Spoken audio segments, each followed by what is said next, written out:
آیت نمبر 96 میں، اور رسول اللہ صلی اللہ علیہ وسلم نے بھی اس کی وضاحت فرمائی کہ اللہ تعالیٰ جل مجدہ کے بندوں کے ساتھ مخلوق خدا کس طرح محبت ہے۔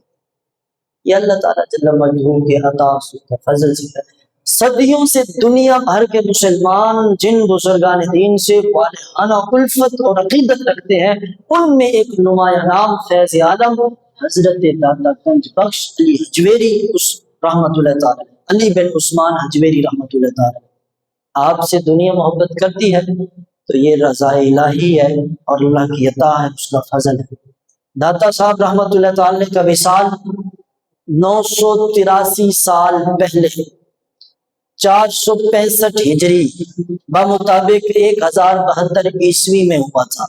آج سے 983 سال پہلے آپ کو وصال ہوئے، مگر اللہ تعالیٰ جل مجدہ نے آپ کو ایسی قبولیت اور محبوبیت عطا فرمائی کہ صدیاں گزرنے کے باوجود آپ کی محبت کی چاشنی میں مسلسل اضافہ ہوتا چلا جا رہا ہے، اور آپ سے عقیدت اور الفت رکھنے والوں کی تعداد کمی کی بجائے ہر دور میں بڑھتی چلی جا رہی ہے۔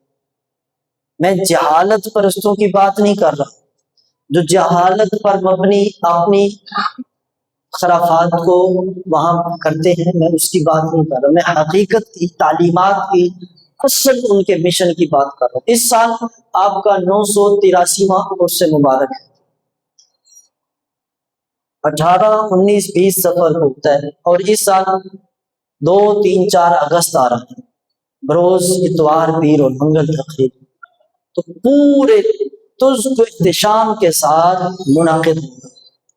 اس میں آپ نے کس طریقے سے حاضری دینی ہے، وہ طریقہ جو اصل طریقہ بزرگوں کی تعلیمات سے، قرآن و سنت سے ہمیں ملتا ہے، سورۃ مریم کے اندر بھی موجود ہے کہ نیک لوگوں کی مزارات جہاں نیک لوگوں کے مقامات ہوں، وہ ہمارے لیے قبولیت کا سبب ہے۔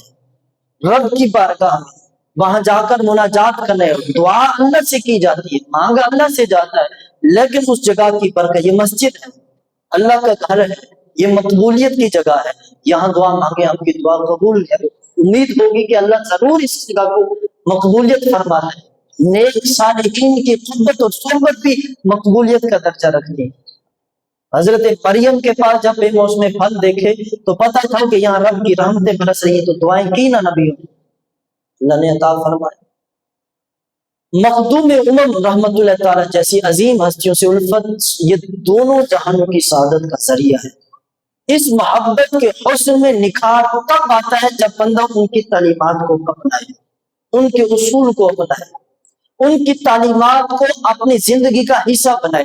آج میں آپ کی تعلیمات آپ کو بتاؤں گا، اور جو دنیا کے اندر لوگوں کے اندر غلط فہمی ہے وہ نکل جائے گی کہ بزرگوں کی اصل تعلیم کیا ہے، ان کا مشن کیا ہے، اور ان کی شب و روز اصل محنت مشقت کہاں تھی، اور آپ دنیا کیا لے کر پھر رہی، دودھ کا دودھ پانی کا پانی ہو جائے۔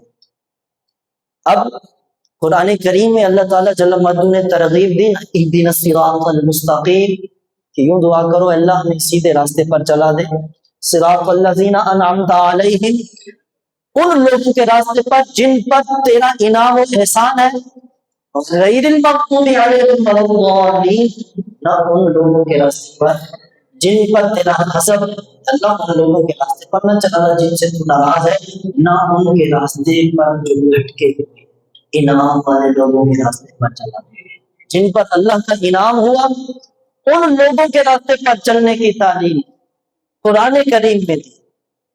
اولئک مع الذین انعم اللہ علیہم من النبیین والصدیقین والشہداء والصالحین وحسن اولئک رفیقا، یہ وہ انعام والے۔ سید حجویر رحمۃ اللہ تعالی کی تعلیمات سے فیضیاب ہونے کا حسین ترین ذریعہ، آپ کی کتاب اٹھائیں، خود پڑھیں، کشف الماجون، آپ کو ایک ایک بات اتنی سخت شریعت کے مطابق ملے گی، آپ حیران ہو جائیں گے کہ دنیا نے کیا جھوٹ پھیلایا، اور آپ کی اتنی تعلیم سخت کہ آپ ہر جسم ہر بات کی تردید فرمائی۔ آپ اندازہ کریں کہ جس دور میں آپ اس سرزمین پر تشریف لائیں، جلاب سے، افغانستان کے علاقہ جلاب سے، وہاں آپ کے آبا و اجداد خاندان سب کچھ ہے، آپ حسنی سید ہیں، آپ نے سب کچھ چھوڑا، خاندان چھوڑا، کس لیے چھوڑا؟ دین کی تعلیم تبلیغ کے لیے، اشاعت کے لیے۔ یہاں ہندو راج تھا، خواہشات نفس کو لوگ اپنا دین سمجھ کر بیٹھے تھے، ان چیزوں کا خاتمہ کیا آپ نے، یہاں آ کر مسجد بنائی، لوگوں کو تعلیم دی، ترغیب دی۔ اللہ تعالیٰ کا جل مجدہ کا یہ نظام ہے۔ اب یہ بزرگوں کی یہی تعلیم ہے نا کہ قرآن و سنت کے مطابق دنیا کو، لوگوں کو چلانا۔ اب نظام قدرت دیکھیں، اصول دستور قدرت دیکھیں کہ اس نے تمام بندوں کو ایک جیسا نہیں رکھا۔ تمام بندے ایک جیسے ہوتے تو پتہ نہیں کیا ہوتا۔ وہ مالک حکیم اور علیم ہے۔